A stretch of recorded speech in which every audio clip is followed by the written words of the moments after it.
अशा साध्या पद्धतीनं मेथीची भाजी बनवाल ना तर नक्कीच लहान मुलं मोठी माणसंसुद्धा आवडीने एकदम खातील.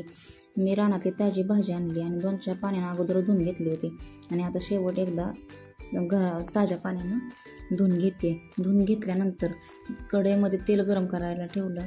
एक पळीभरच तेल ओतलं होतं. त्यामध्ये लसणाच्या 2-4 कुड्या सोलून चिरून टाकायच्या.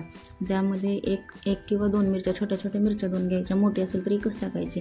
चिरून व्यवस्थित त्यामध्ये मिरची टाकायची आणि लसूण आणि मिरची व्यवस्थित भाजली गेल्यानंतर मेथीची भाजी चांगली धुवून त्या तेलामध्ये टाकून द्यायची.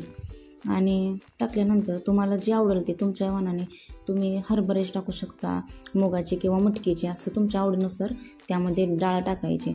डाळीनं चव चांगली लागते भाजीला. मला शक्यतो मटकीचीच डाळ आवडते, त्यामुळे मी मटकीची डाळ टाकते. मटकीची डाळ टाकल्यानंतर त्यामध्ये मी मीठ थोडंसं टाकलं. मिठामुळं काय होतं, पाणी सुटतं आणि त्याला एक्स्ट्रा पाणी वाटायची काही गरज नाही. आपोआप पाणी सुटलं ना भाजीला, भाजी पण चांगली शिजते आणि त्यात टाकलेली डाळ पण चांगली शिजते. आता हे सगळं हलवून व्यवस्थित त्याच्या एक ताट झाकून घ्यायचं.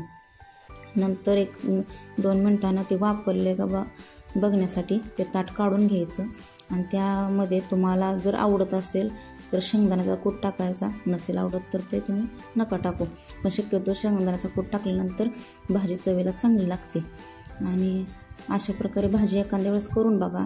एकदम साधी पद्धत आहे, ह्याच्यात काही एक्स्ट्रा आपण काही टाकलेलं नाही, दुसरं मसाला वगैरे.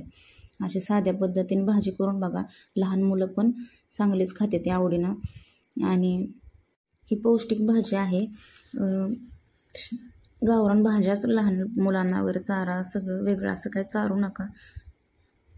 अशा साधे रेसिपी पाहण्यासाठी चॅनलला सबस्क्राईब करा, कमेंट करत राहा. भेटू दुसऱ्या रेसिपी.